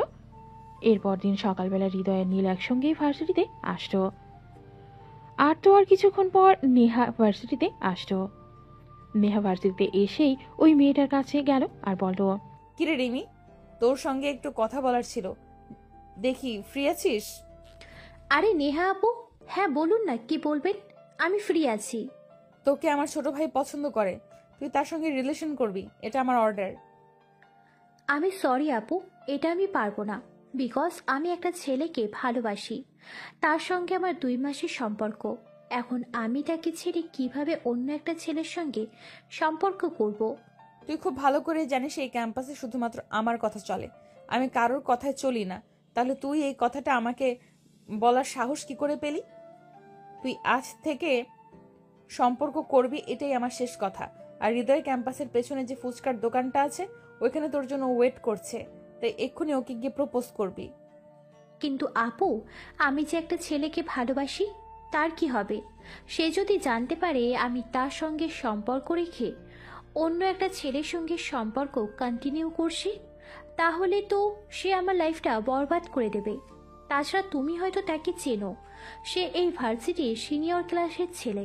আমি আশা করি তুমি বুঝতে পারছো আমি কাকে ইঙ্গিত করছি। হ্যাঁ, আই নো দ্যাট। আর আমি এটাও জানি যে তুই তার সঙ্গে বাধ্য হয়ে সম্পর্কে গেছিস, কারণ ভালো মেয়েরা একটা মাফিয়া ছেলের সঙ্গে কখনোই জেনে শুনে সম্পর্কে যায় না।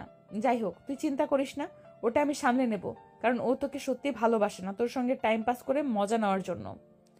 হ্যাঁ আপু, আমি এটা খুব ভালো করে জানি। কিন্তু দেখো, আমি মধ্যবিত্ত ফ্যামিলির মেয়ে, আমার পড়াশোনা ছেড়ে দিলে হবে না, পড়াশোনাটা চালিয়ে যেতে হবে। তাছাড়া অন্য ভার্সিটিতে পড়াশোনা করার মতো সামর্থ্য আমার নেই, তাই এখানেই পড়তে হবে। তাই আমি এগুলো চোখ বুজে সহ্য করছি। আমি নেহা আছি তো, তাহলে চিন্তা করছিস কেন? তুই যা, ওখানে হৃদয় দাঁড়িয়ে আছে, তোকে প্রপোজ করবি। এরপরেও আপু, আমার খুব ভয় লাগছে, যদি কোনো সমস্যা হয়। বুঝতেই তো পারছো আমি একটা মেয়ে মানুষ। নেহা তখন প্রচণ্ড ক্ষেপে গেল আর ঠাস ঠাস করে রিমির 2 গালে 2টা চর বসিয়ে দিয়ে বলল, তুই আমার বাংলা কথা বুঝতে পারছিস না?